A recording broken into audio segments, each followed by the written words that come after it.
Bapak,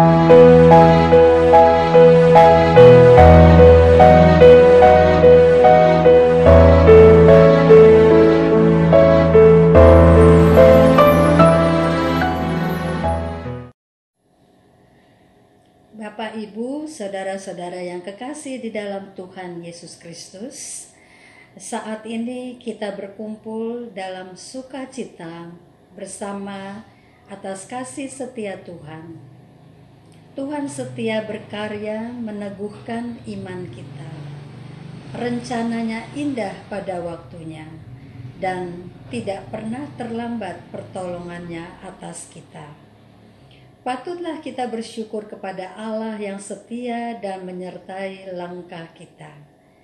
Mari kita berdiri, kita masuk hadirat-Nya dengan menyanyi pujian Kidung Jemaat nomor 10 ayat 1 sampai 2.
Mari kita berdoa untuk membuka ibadah pada malam hari ini.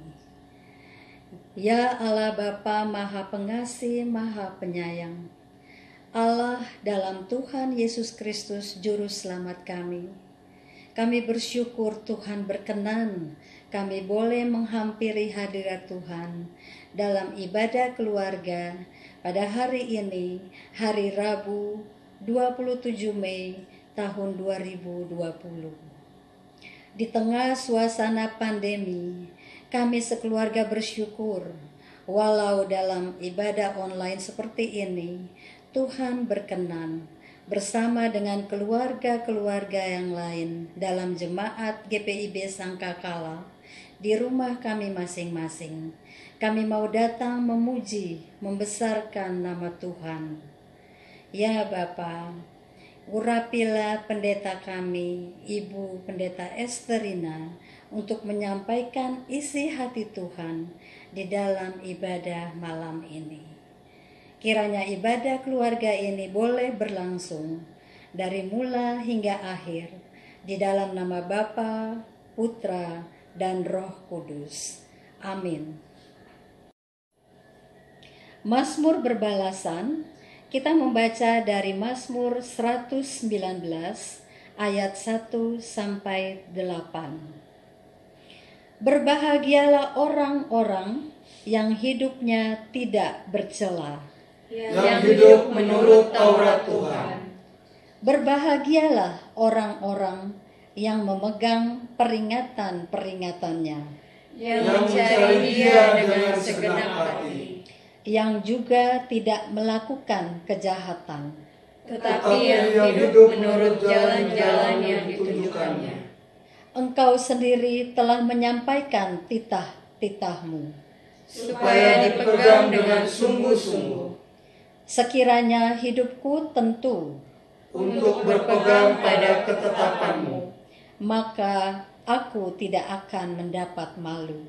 apabila aku mengamati segala perintah-Mu. Aku akan bersyukur kepadamu dengan hati jujur. Apabila aku belajar hukum-hukum-Mu yang adil. Aku akan berpegang pada ketetapan-ketetapan-Mu. Janganlah tinggalkan aku sama sekali. Jemaat, mari kita bernyanyi dari Gita Bakti 63, bait yang keempat, Firman-Mu Tuhan.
Bapak, Ibu, saudara-saudari yang kekasih di dalam Tuhan Yesus Kristus, kami keluarga Liman Detan akan membawakan satu pujian berjudul Nama Yesus Berkumandang, diambil dari NKB 72. Lagu ini amat berkesan bagi kami, mengingat adik kami almarhum Pendeta Sintike Patinaya Detan yang telah dipanggil Tuhan 22 Maret yang lalu. Ia menderita wabah COVID-19 dan di rumah sakit Embong Fatimah di Batam, ia sempat sendiri merekam suaranya dengan lagu ini. Kiranya lagu ini boleh menjadi penghiburan, kekuatan iman bagi kita semua, bahwa Tuhan Yesus adalah di atas segala-galanya. Hidup, mati, kita selalu menyerahkan hidup kita di dalam pengasihan Tuhan. Tuhan Yesus memberkati.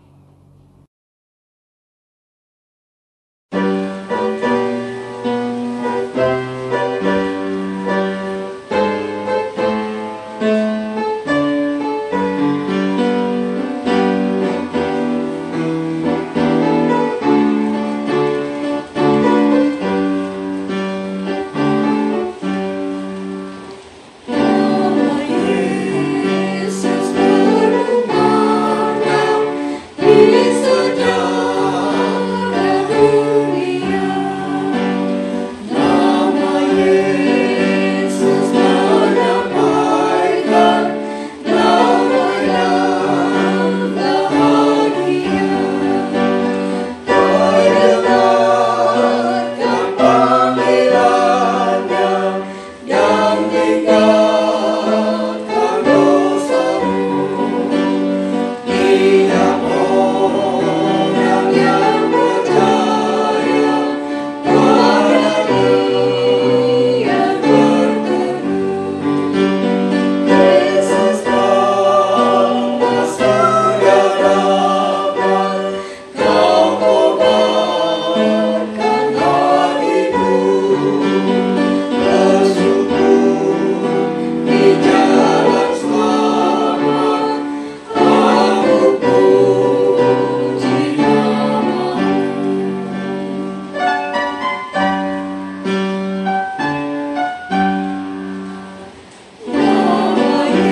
Saudara-saudara, mari kita berdoa.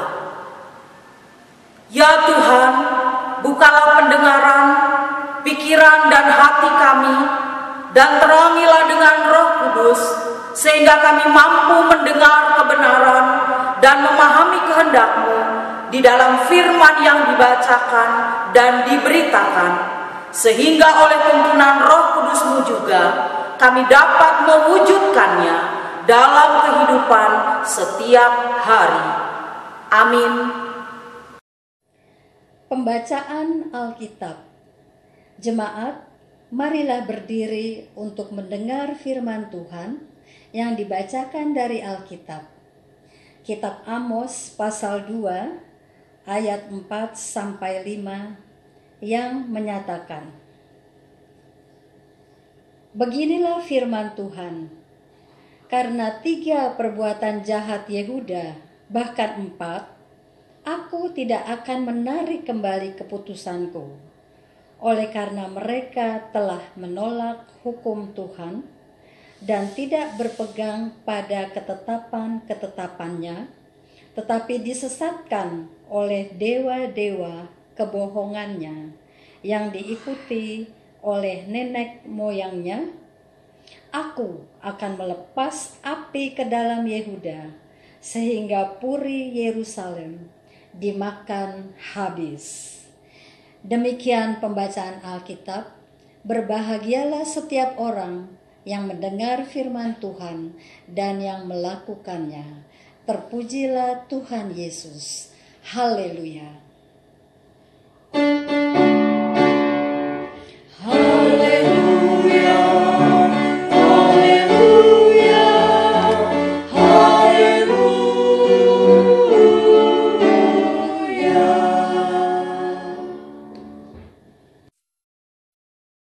Saudara-saudara yang dikasihi dan yang mengasihi Tuhan Yesus Kristus, saudara tahu lagu ini?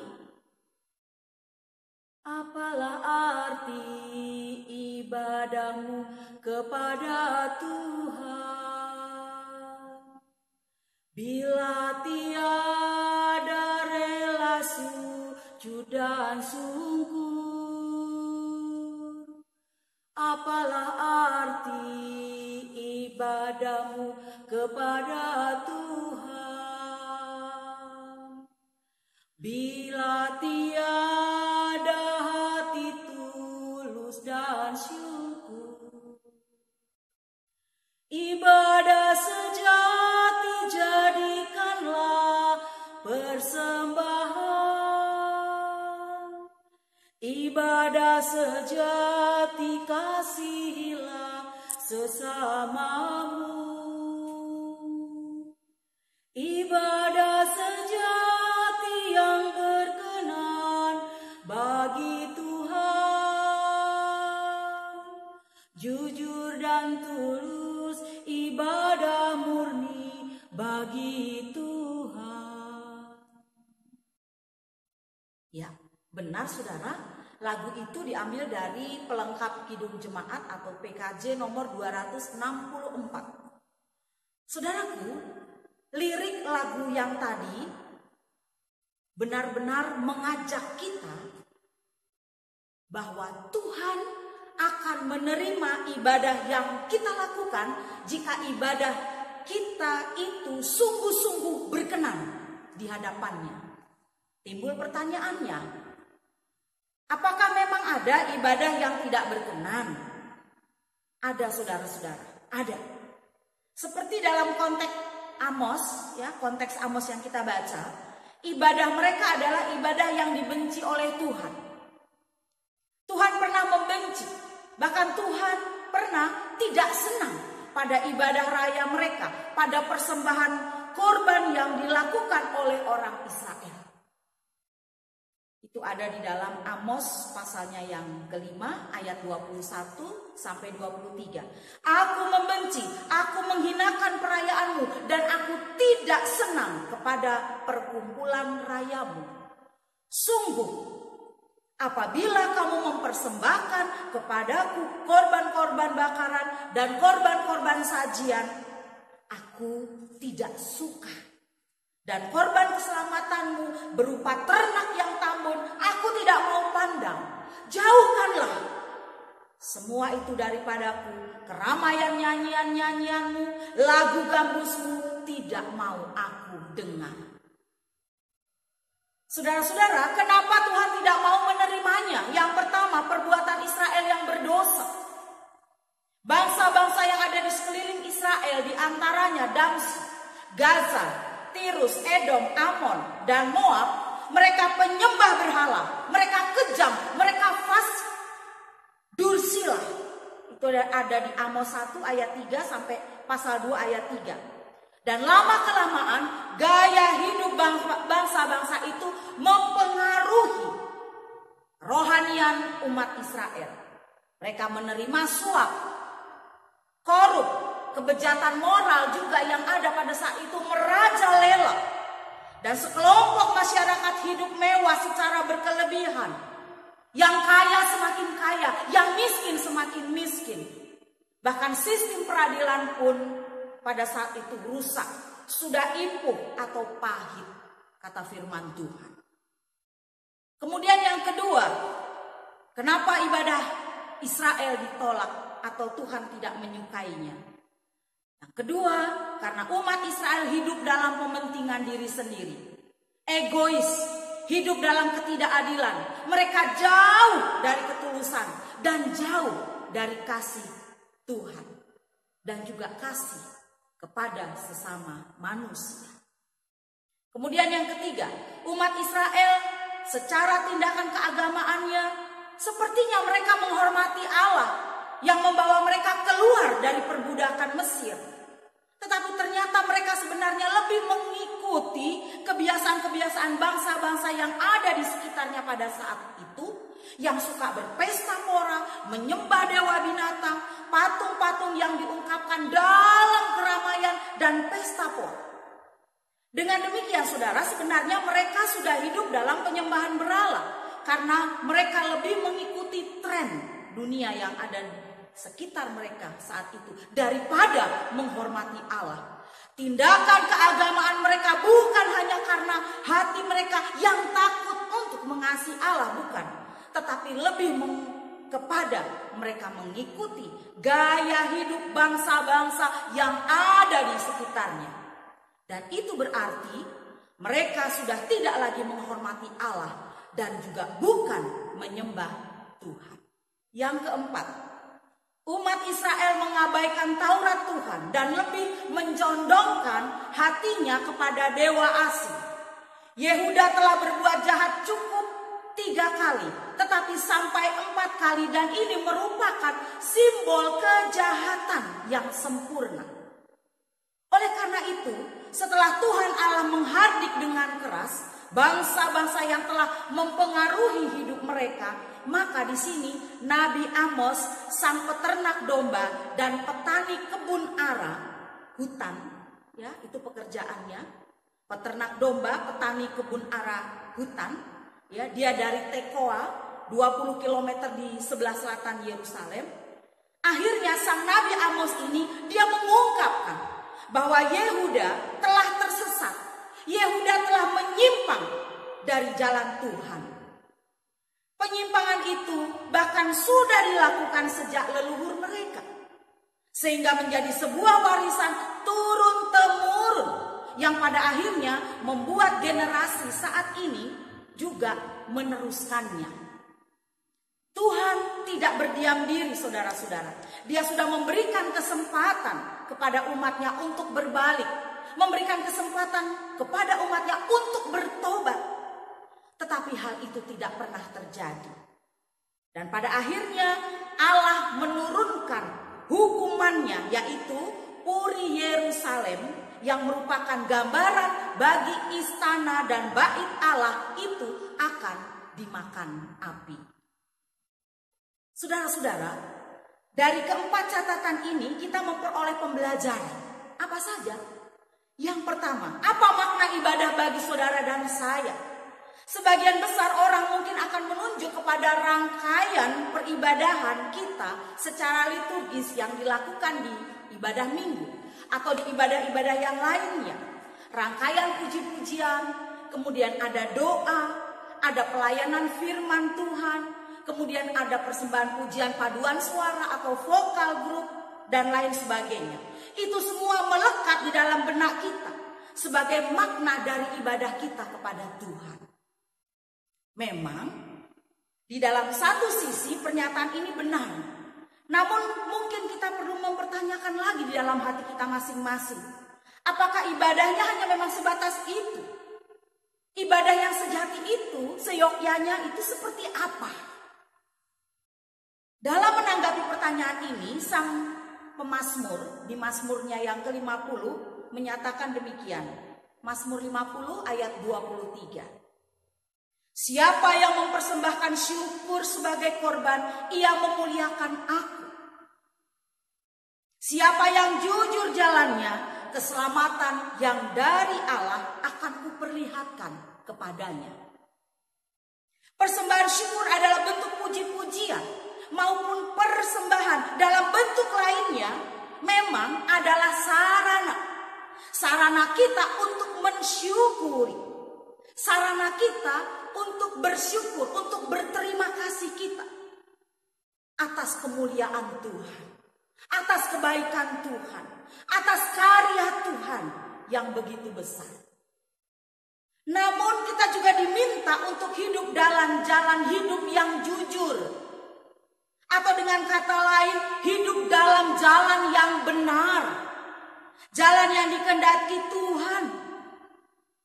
Barulah setelah itu kita melakukan keduanya, dan ibadah kita akan menjadi sebuah ibadah yang utuh, ibadah yang menyeluruh, ibadah yang kita lakukan secara ritual di gereja-gereja atau di rumah-rumah tangga kita, keluarga-keluarga kita, seperti saat ini lewat daring atau online ya. Tetapi itu akan menjadi sempurna, akan menjadi utuh jikalau saudara dan juga saya menghayati dalam kehidupan sehari-hari juga jujur dalam berkata, jujur dalam tindakan, jujur dalam perbuatan. Ibadah yang sejati, ibadah yang berkenan di hadapan Tuhan adalah ketika sesungguhnya kita beribadah dalam ketulusan dan menghormati Allah. Ibadah yang bernilai kebenaran dan menghormati Allah itu adalah ketika kita hidup tidak mementingkan diri kita sendiri. Ketika kita tidak egois, ketika kita mempedulikan orang lain dan tidak memaksakan kehendak kita juga kepada orang lain. Dan ketika kita beribadah bukan hanya sekedar mengikuti tren dunia.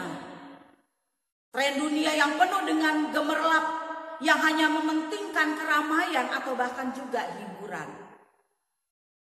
Ibadah kita di GPIB sudah tertata dengan rapi. Ada rumpun-rumpun yang berlaku di sana. Rumpun tetap dan rumpun yang tidak tetap. Di mana ada ajakan beribadah atau panggilan beribadah. Lalu kemudian ada rumpun di dalam pelayanan firman Tuhan. Ada rumpun pengucapan syukur. Lalu kemudian juga ada rumpun pengutusan dan berkat. Semua sudah diatur sedemikian rupa Bapak Ibu Saudara. Yang melambangkan hubungan kita dengan Tuhan. Relasi yang indah dengan Tuhan. Yang dituangkan di dalam urutan-urutan itu tadi. Yang kedua, kita tidak ingin dihukum oleh Tuhan, saudara-saudara. Seperti Israel dihukum karena mereka menolak hukum Tuhan. Dan mereka tidak berpegang pada ketetapan dan seterusnya. Dan ini artinya bahwa kita, saudara dan juga saya, sebagai orang percaya boleh belajar dari bacaan kita hari ini. Bahwa kita tidak boleh menduakan Tuhan kita. Kita harus selalu berpegang pada kebenaran firman-Nya saja. Dan firman Tuhan itu adalah anugerah, karunia yang besar dan kuasanya bagi kita yang memampukan kita untuk mengubahkan hati dan pikiran kita menjadi baru atau menjadi baik. Alkitab sendiri, saudara-saudara, memberi gambaran tentang peranan firman Tuhan itu yang mengubahkan kita dengan berbagai hal. Seperti misalnya kalau kita lihat di dalam Mazmur 119 ayat 97 sampai dengan 100.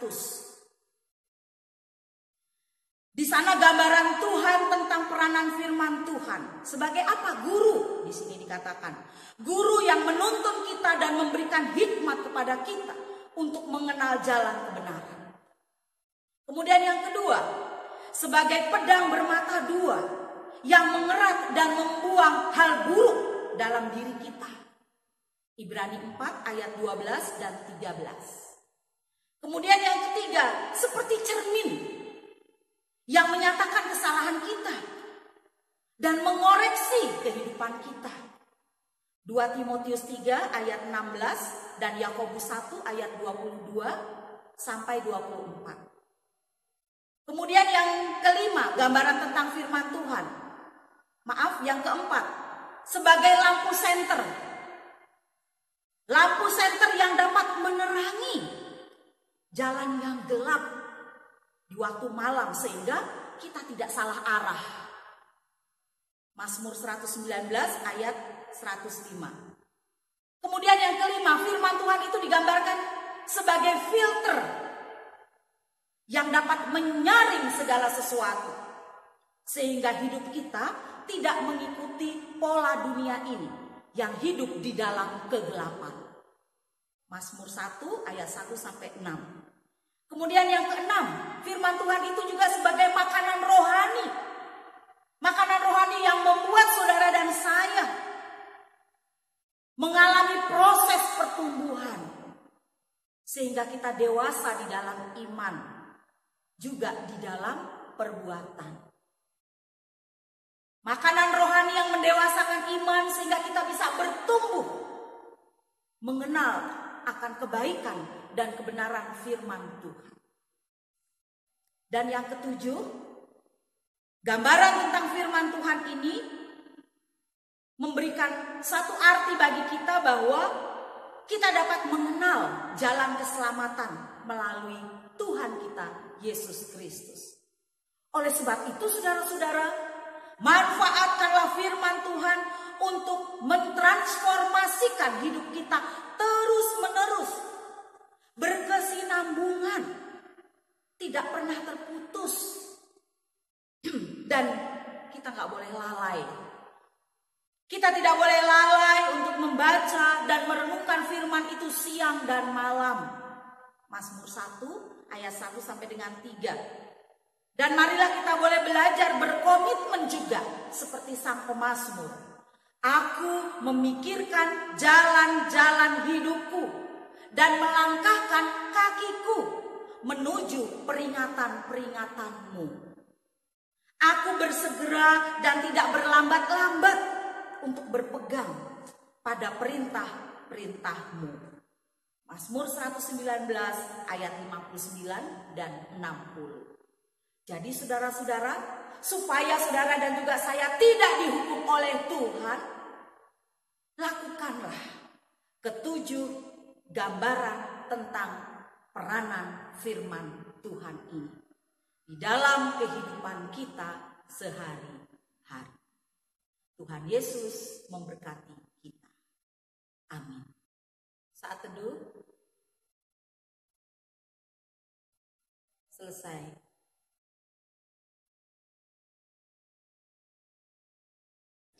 Jemaat, sebagai respons atas firman Tuhan, mari kita bernyanyi dari Kidung Jemaat 406, bait 1 dan 2, Ya Tuhan, bimbing aku.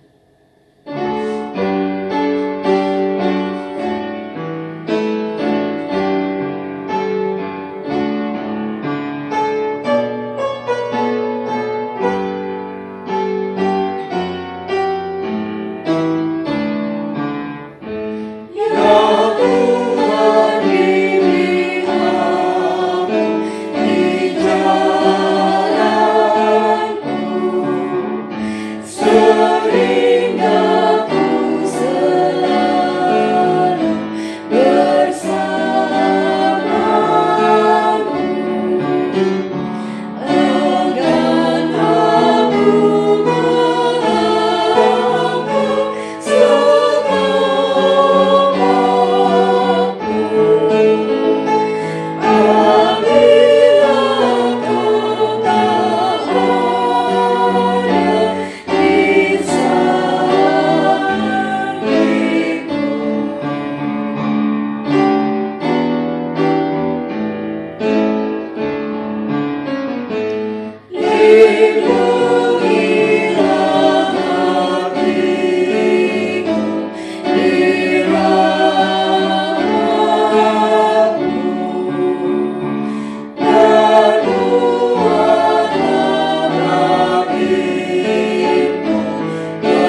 Saudara-saudara, mari kita menaikkan doa syafaat.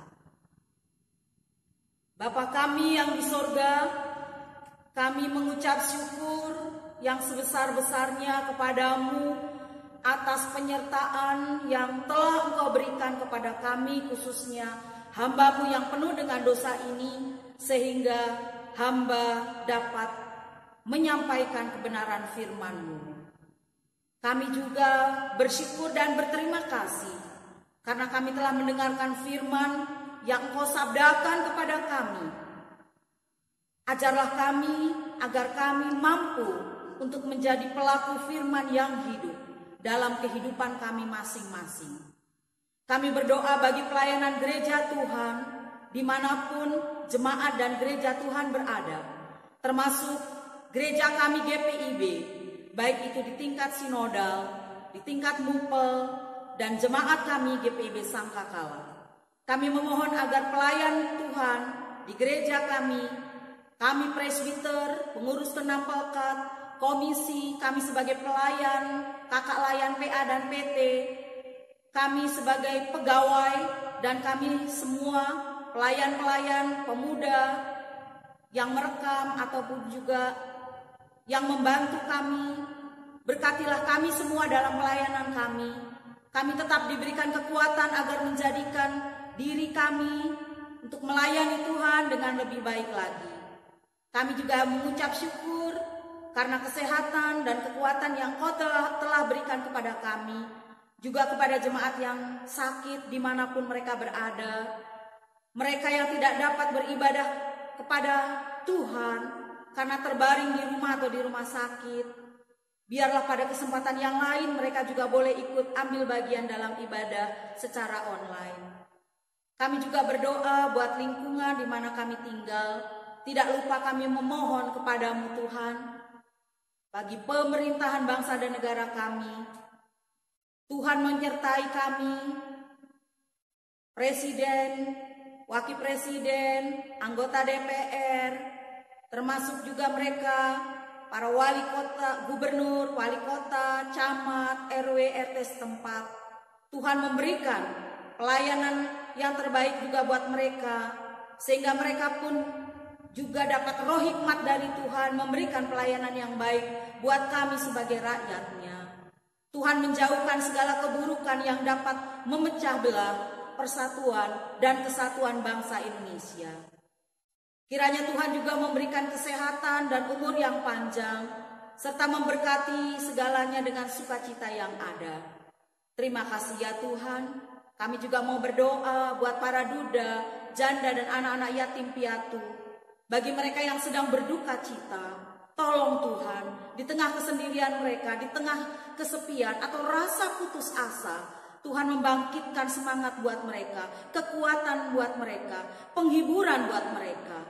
Kami percaya Engkau begitu baik Tuhan, memberkati dan menyertai mereka satu persatu. Kami juga mau berdoa buat kami sekalian, ampunilah Bapa akan segala kesalahan kami yang sudah kami lakukan, baik melalui pikiran, perkataan, dan perbuatan kami. Di dalam nama Tuhan Yesus yang mengajarkan kami berdoa bersama-sama. Bapa kami yang di surga, dikuduskanlah namamu, datanglah kerajaan-Mu, jadilah kehendak-Mu di bumi seperti di surga. Berilah kami pada hari ini makanan kami yang secukupnya, dan ampunilah kami akan segala kesalahan kami, seperti kami juga mengampuni orang yang bersalah kepada kami. Dan jangan membawa kami ke dalam pencobaan, tetapi lepaskanlah kami daripada yang jahat.